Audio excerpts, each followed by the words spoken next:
Hey guys, welcome back to more Entitled People stories. In this video, an out-of-control Karen teacher confiscated my insulin pump, claiming I am injecting illegal substances with it. Here is what happened. Let's dive right into the video. And the title story starts like this. I sat in my biology class focusing intently on the lesson. My insulin pump, a small but vital device, rested discreetly on my belt. Managing type 1 diabetes had become second nature to me. I always ensured I had my medical supplies and followed my plan meticulously. The school was aware of my condition and all necessary accommodations were documented to avoid any misunderstandings. Well, that morning our regular teacher was out sick and a substitute, let's call her Miss Karen for this situation, was there. You will see why I've decided to call her Karen here soon. Miss Karen was filling in for my usual biology teacher. Miss Karen, stern and unfamiliar with the class, glanced around the room as she began the lesson. Midway through a lecture on cellular respiration, I started feeling unwell. An unbelievable wave of fatigue just took over me. I took down to check my blood sugar level. And sure enough, my sugars had dropped, so I needed to administer a pump. This is why I have this life-saving device. After all, while I was trying to administer myself some insulin, she noticed me fiddling with my insulin pump. "What are you doing?" Miss Karen's voice cut through the classroom, her tone sharp and accusatory. I looked up, startled, and said, "I'm adjusting my insulin pump," I explained calmly. I tried to keep as straight a face as I could muster, but I just could not comprehend her lack of basic health knowledge. Miss Karen's eyes narrowed even further. "I don't know what it is, but it looks like you're injecting something. Hand it over." "It's my insulin pump," I repeated, trying to remain composed. But I was screaming by this point. I needed to manage my diabetes. "Drugs are not allowed in this school," Miss Karen snapped, almost screaming, completely ignoring my explanation. She then marched over, snatched the device from my hands and literally yanked the pump out of my abdomen and threw it into the trash bin at the front of the room. You would think once she saw my blood and flesh attached to the pump she would leave it be, but nope. She stood there with her arms crossed and a snarky face with pursed lips. The class gasped. I felt a surge of panic. Without my pump, my blood sugar levels could become dangerously unstable. I quickly gathered my things and dashed out of the classroom, heading straight for the nurse's office. She tried to stop me and said, "Oh, so you think you can do drugs and just walk out of this class?" she asked snidely. I ignored her and pressed on out of the classroom. She screamed as I walked out of the door. "Don't make me call security on you," I very coyly muttered. "Don't make me sue you." Meanwhile, Miss Karen continued teaching, oblivious to the gravity of her actions. She muttered to the class about rules and discipline, casting me in a negative light. My friends, witnessing the entire episode, were infuriated. They exchanged glances and silently agreed. Something had to be done here. I burst into the nurse's office, breathless and anxious. The nurse, Mrs. Howard, immediately noticed something was wrong. "What's the matter?" she asked, concern etched on her face. "Miss Karen confiscated my insulin pump and threw it away," I explained, voice trembling. "I need help." Mrs. Howard's eyes widened in shock. She quickly sprang into action, checking my blood sugar levels and administering a temporary insulin injection to stabilize me. "This is unacceptable," she said, her voice firm. "We will sort this out right away." Mrs. Howard called the principal's office to report the incident while continuing to monitor me. Within minutes, the principal, Mr. Lawson, arrived looking grave. Now already feeling slightly better but still shaken, I recounted the entire ordeal with the nurse's support. Back in the classroom, my friends could not stay silent any longer. They gathered their belongings and headed to the principal's office too, determined to back up my story. When they arrived, they found me explaining the situation, supported by Mrs. Howard. "We saw everything," one of my friends said. "Miss Karen did not listen and just threw the pump away. She just yanked it out of her. I bet it's still in the trash can," my other friend exclaimed. Mr. Lawson listened carefully, taking notes. He assured us that the school would conduct a thorough investigation. Later, he reviewed the security footage, which confirmed my account. My parents were called to the school and were understandably furious when they learned about the incident. They demanded a meeting with the school administration to ensure such a reckless act would never happen again. The meeting was tense, but it was clear that everyone understood the seriousness of the situation. Miss Karen was called into a meeting with the school administration, my parents and me. She walked in with an air of entitlement, her posture rigid and her expression defiant. As the principal began detailing the events, Miss Karen interrupted repeatedly, insisting that she had done nothing wrong. "I was maintaining discipline," she argued. "How was I supposed to know it was an insulin pump? It looked suspicious and I had to act." Mr. Lawson remained calm but firm. "You were informed about medical accommodations for students at the beginning of your assignment. Ignoring those instructions and endangering a student's health is just inexcusable." Miss Karen scoffed and said, "I don't have time to remember every little detail about every student. This is ridiculous." My parents, visibly upset, intervened. "Our child could have been seriously harmed because of your ignorance and arrogance. This is not just a small mistake here." When confronted with the security footage and witness testimonies, Miss Karen's whole attitude suddenly changed.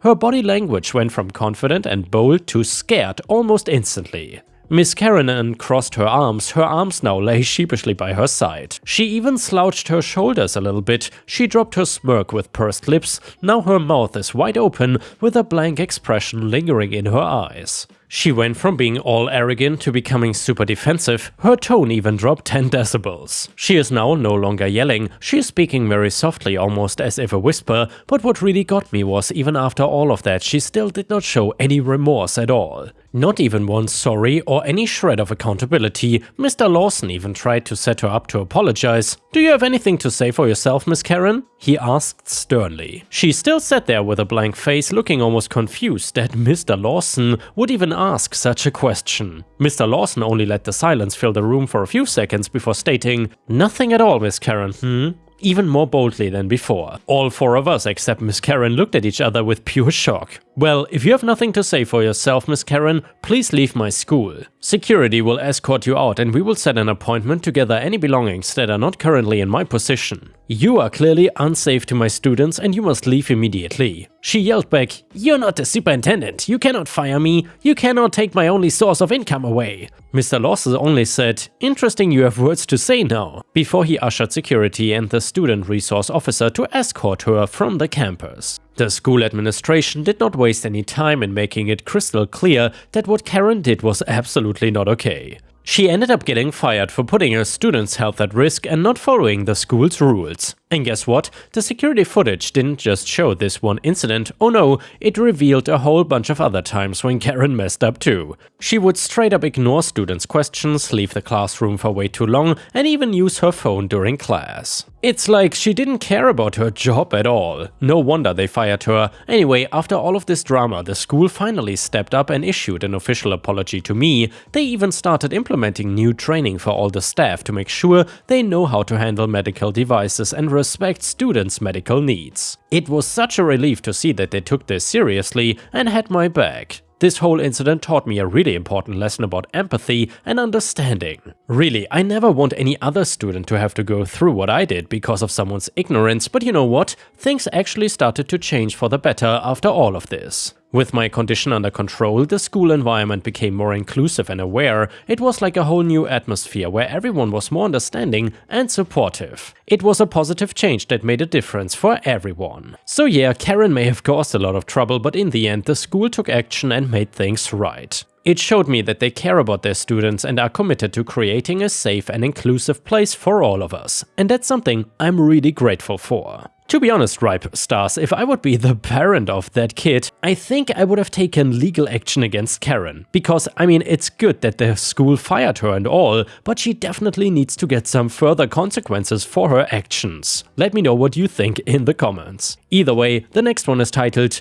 "Teacher told me I am a loser, I proved him wrong." And by the way, if you have watched until here and enjoy these stories about crazy teachers, then please don't forget to like the video, because that would help me tremendously. Context: the school I go to is well respected in my country, so it was not uncommon for venues to request to display a student's work or to ask for students to sing live for them. On the occasion in question, the largest art gallery in the country, Gallery X, had asked my school to submit inspired art to be out on display. The school agreed and said that they would submit 5 pieces of work, 1 piece per year for years 9 to 13. Back to the story though, I hated art growing up, but it was a mandatory subject until you got to choose your subjects in year 10. Needless to say, I dropped the subject ASAP. Despite hating the subject, I still put effort into my work and some of it was not that bad. However, at the same time, I would not hide away from expressing my views when we were given a task that I didn't see a point to, even if the teacher was in earshot. Needless to say, my relationship with the art department faculty was not the best. My teacher at the time particularly had it in for me. He was one of those teachers that has the view that their subject should be your most important subject regardless of your future ambitions. If he thought that you were not prioritizing art, then he would make your life hell. And yet again, I hated art as a subject, he knew this, but I would still do any work set to the best of my ability. We had just finished a project where we had to mix different pigments to create our own unique color. Being colorblind, I struggled a lot as I literally couldn't differentiate between half of the pigments. I gave it my all, but ended up giving up halfway through the project. My teacher hated me for giving up. In his defense, he had tried to make it as easy as possible for me, but I hated the subject and saw a way out, so I took it. My teacher was beyond mad. When we went to hand the project in, he gave me a lecture about how I need to put in more effort and work harder because of the quality of work was unacceptable. Remember, I literally couldn't see half of the project. Once that project was finished, my teacher told us that Gallery X had asked that we create some inspired art. We were basically shown 5 different paintings that we were supposed to recreate in our own way. There was a big fuss about this. People were saying that art schools would be giving out scholarships, that there was a $10,000 reward and other nonsense that 14-year-olds make up. But nevertheless, everyone wanted to be the ones that have their painting in Gallery X. So for the next month and a half in my art classes, we would work on our piece. After the first week of working my piece, the excitement of the new project wore off, and so did my eagerness in lessons. My teacher noticed this and went from complimenting my work to yelling at me about what I was doing wrong. By the 4th week I was over the project and just wanted to be done with this. With 2 weeks left on the project, my teacher pulls me aside to tell me that my work is not good enough and I need to improve it. I tried to improve, but he kept on belittling me. So out of arrogance and spite, I made art my most important subject until the end of this project. I dragged myself to each lesson, quietly working myself to the bone, cutting down the days until the deadline of the project. After what seemed like a year to 14-year-old me, the second last lesson arrives. This lesson was not for final touches or anything like that. My teacher had decided that he should review what each student has done well and where they could have improved. He walks around the classroom complimenting everyone's work until he gets to mine. I don't remember exactly what he said, but I'm pretty sure none of it was positive. I do remember, however, how he finished talking about mine. "You can tell that OP has not given this any thought and has not taken this seriously." That stung really badly because yes, I had lost interest in it, but I had still worked hard in lessons and given it my best shot. The bell then went and I sulked out of the classroom with my tail between my legs. The last lesson finally comes and I cannot wait to be over with this stupid project. This lesson was the big one too. The judges from Gallery X were coming to school to judge all of the work. They come into our class, do all the formalities. "These all look so good. I have no idea how we can decide on only one."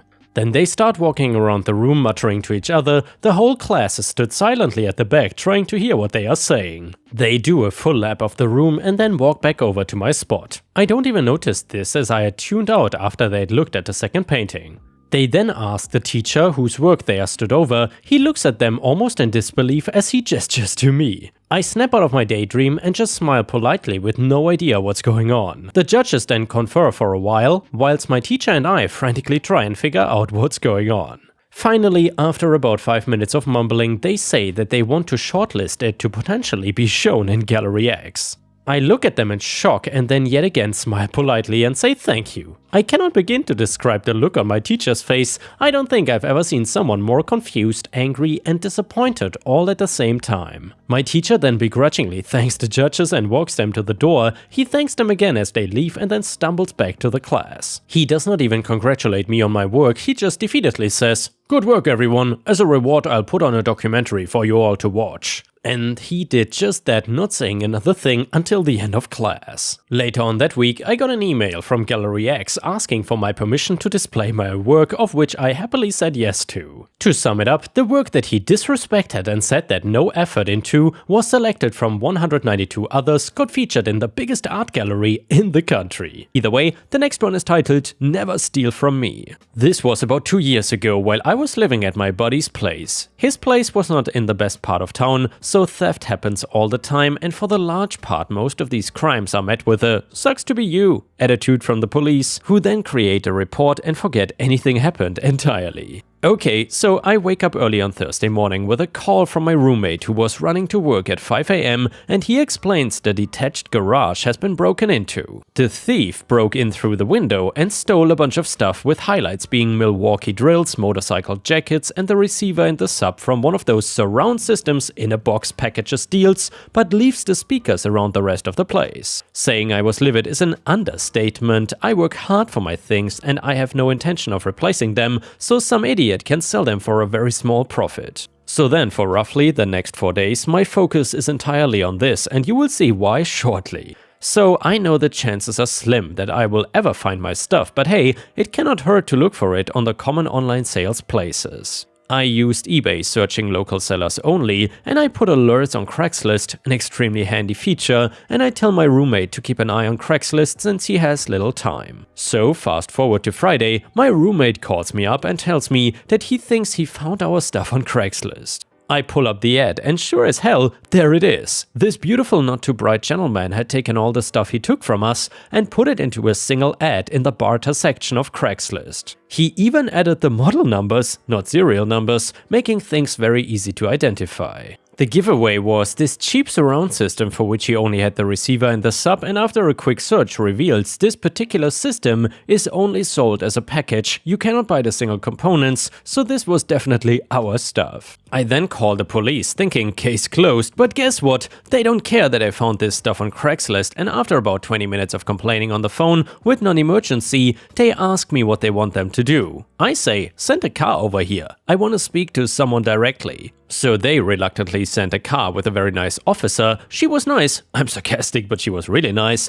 who runs the number associated with the Craigslist ad, and guess what? He's got a rap sheet a mile long and has been arrested like 10 times for theft. With the break-in the case, I think I'm home free, but nope, the cop cannot do anything. The investigator needs to take care of this, she says, and leaves. So I call the investigator, who does not work on Fridays. I ask who I can speak with, so they send me up to the investigator's team line, to which no one answers at all. I try again on Saturday and learn investigators don't work weekends at all, and I would have to wait until Monday before I can talk to my investigator. Good thing crime does not happen on weekends, otherwise cops' weekends would be in trouble. So I call on Monday and Sergeant drags his feet is out sick. It was at that point that I was done trying to call them. I then drove to the police station and demanded to speak with an investigator. I mentioned to this new investigator the situation and the name of the guy who was in the Craigslist ad, and the cop knows him very well and has arrested him on a couple occasions. The cop is confident the police can now help me since I've already done all the damn work here. Finally, the cops tell me to make a meeting with this guy and let him know when and where. So once again, the work is on me, and to meet this guy, thanks police. Then I text him a few times with no response, and then I call him and joke around and express interest in a variety of items, most of which are mine, but a few that aren't. Since simply asking for the things from one of the victims is suspicious in my mind, so I tell him I'm Christmas shopping. I then say I'm from out of the area and asked him to pick up the location,